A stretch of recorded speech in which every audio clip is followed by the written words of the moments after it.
I think it's a likely scenario that maybe Cornell loses the dual meet to Lehigh, but comes back and wins the EIWA championships, winning for the first time since 2017.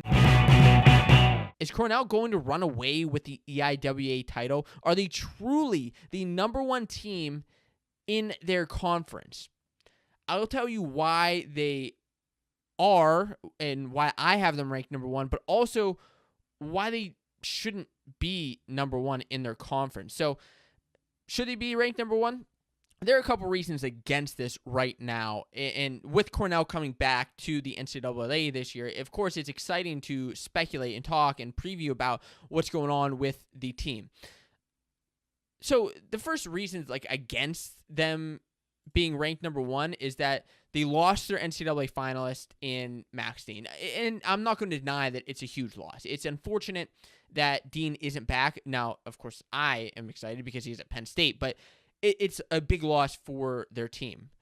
They still have some solid guys stepping in, though, and stepping up to help out the Cornell lineup. The next reason is that they didn't compete last season. So why should they be at number one? Fanco, why are you ranking Cornell at number one when they didn't even compete last season? Okay, I'll get to it. Lehigh won the EIWA last season. They won the conference last season when Cornell wasn't competing for the fourth season in a row.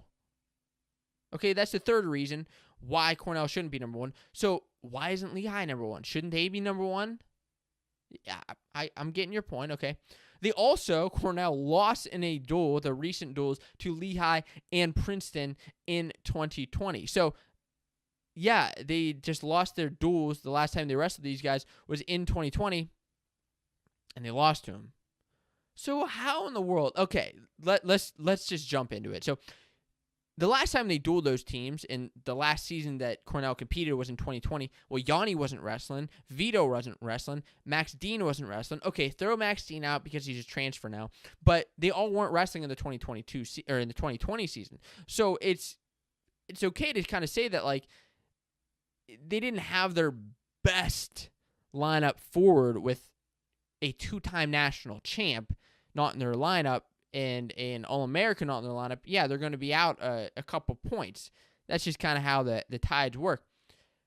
Ben Darmstadt's been kind of in and out over the years as well. So this is the year that they have their full team forward, and you got to be watching out for them. So they're number one in the EIWA. One, Yanni and Vito are back. Okay, they're back. They're more excited than ever to be back in wrestling. If you follow Yanni, you see that on his social media, how excited he is to be back. It'll be interesting to see that transition from folk style or from freestyle back into folk style.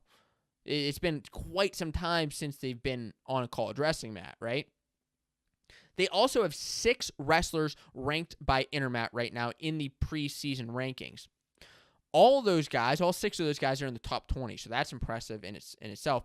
And they have 3 of those guys in the top 8. So Vito, Yanni, and Darmstadt, all in the top 8.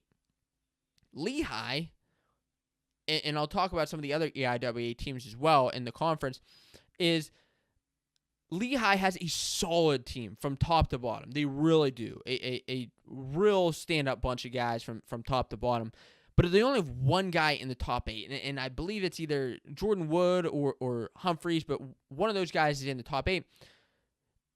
So that's why they're above Lehigh here. The other thing is that as far as Princeton, that's probably the next best team in line, is that Cornell's lineup, I think, is better than Princeton's, just in general from head-to-head, and that's kind of how I go about my rankings, the dual rankings, just looking at, the head-to-head matchups. What would the dual meet score be?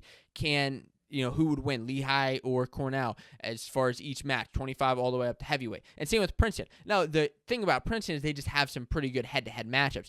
Glory versus Vito, as well as Monday and Yapujan.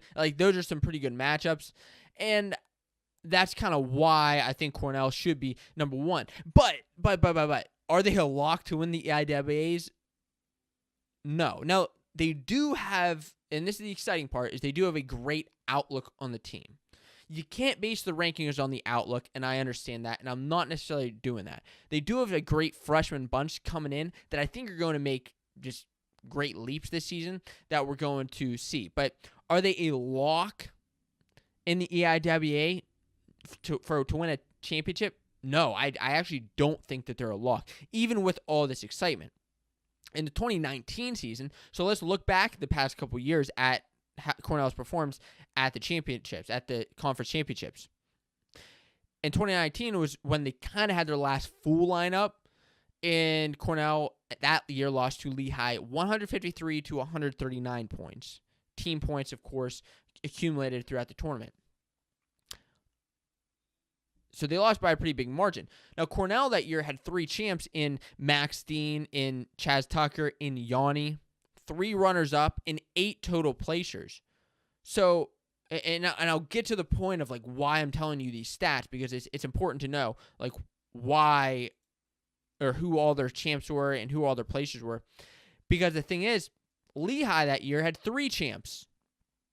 And 2 of them are returning this year with Humphreys and Wood. Of course, Cornell doesn't have a couple of those champs that I just mentioned. They had one guy placed second, and then they had 9 total placers. And a lot of those guys, the reason that they were able to outpace Cornell that year is because of how high they place. You know, losing in the championship round, but they come back and place in third, huge. Getting bonus points, huge. And that's kind of how Lehigh was able to do that year. Princeton that year placed third, and they had 2 champs. So, which is also insane because between those 3 teams, that's what? In 2019, that was 8 champs. That's impressive. Last year, while Cornell was gone, Lehigh had 4 champs and 5 finalists and outscored their score again. Navy came in second with 129, and then Army. And I think that Navy and Army are going to bring some interesting matchups into the EIWA because with Cornell back and with Navy, with new coach and Coach Colat from last year, really building on this talent, with Army even more hungry than ever to beat Navy, but also get guys onto that podium in EIWAs. I think we're going to see some excitement. So what does Cornell need to do to win? We saw that they had those 3 champs, and they didn't win the EIWA. So what the heck do they need to do to beat Lehigh, the reigning EIWA champions? First of all, there are 2 perspectives to this. 2 parts to this, I should say. The regular season and then the postseason.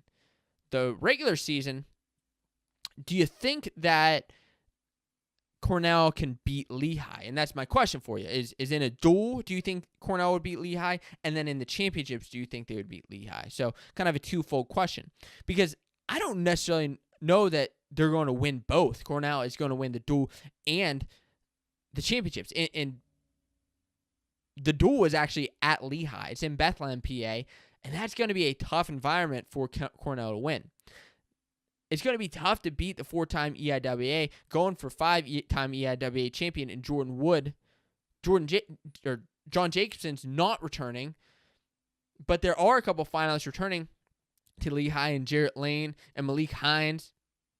So I think the likely scenario, and yes, I do still hold by my decision that Cornell should be ranked number 1 because of the dual matchups, but I don't know that Cornell can outright win both. I think it's a likely scenario that maybe Cornell loses the dual meet to Lehigh, but comes back and wins the EIWA championships, winning for the first time since 2017, getting back on their streak, which they had, I think it was like a 10, 15-year streak at the time, as winning the EIWA championships. Will they run away with the championships? No. Should they be ranked number 1 right now? Yes. If you like this clip and are looking for more wrestling news and discussion, I recommend that you check out the full Fanco Wrestling Show podcast, which is live on this YouTube channel every single week. You can click here to subscribe to be notified of new and upcoming videos, or you can check out the Fanco Wrestling Show on your favorite podcasting platform to listen on the go. Stop stalling and start listening today.